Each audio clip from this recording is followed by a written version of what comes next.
Awake my heart, strange reverse. Why is it that thou hast sent me? Exodus 5:22. Moses is distinguishedly called the servant of the Lord, and he well merits the title.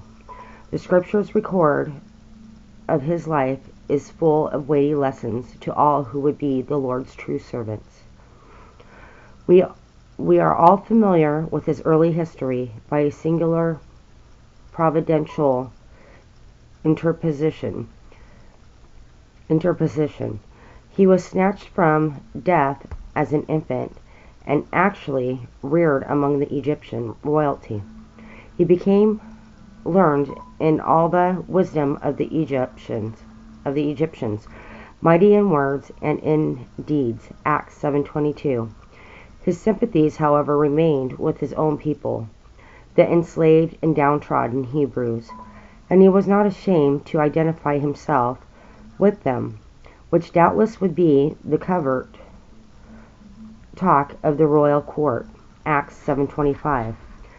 He believed that under God he was to emancipate his brethren,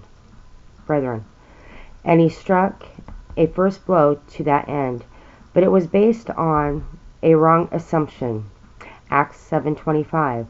And it was by a wrong method in the wisdom and strength of the flesh. It proved abortive. Moses had to flee for life, and thereupon for 40 years he was in Midian.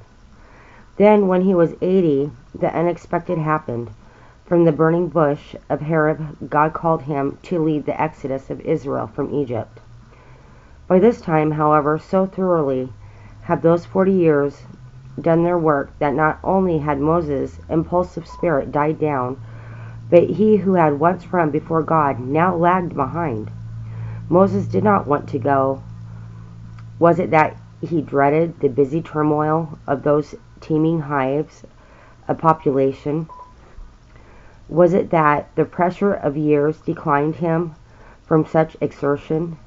Was it that he was loath to leave the open solitudes and the companionship of the mountains? Or was it that he feared for the safety of his own person?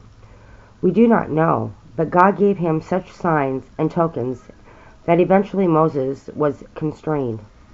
But now instead of immediate success, there comes heart-rending reverse. Not only does Pharaoh disdainfully refuse to let the people go, he adds new rigors to the already pitiful lot of the slave-driven Israelites, so that the distraught Israelite captains bitterly accuse Moses and wish he had never shown his face again in Egypt. Verse 21. It is after this that we read, And Moses returned unto the Lord and said, Why is it that thou hast sent me?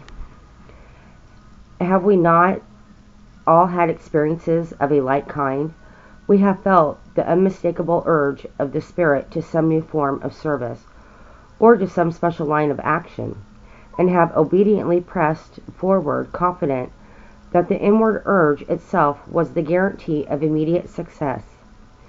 Then instead of success, opposition and disappointment and seeming failure have stunned us into bewildered despair, until we have even been ready to fling the charge of unfaithfulness in the face of God.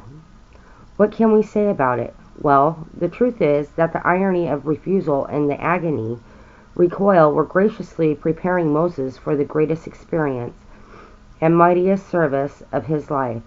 Immediate success might have been a cruelty rather than a kindness. God had called Moses to a position to unequaled greatness. He had given him miraculous powers and marvelous promises.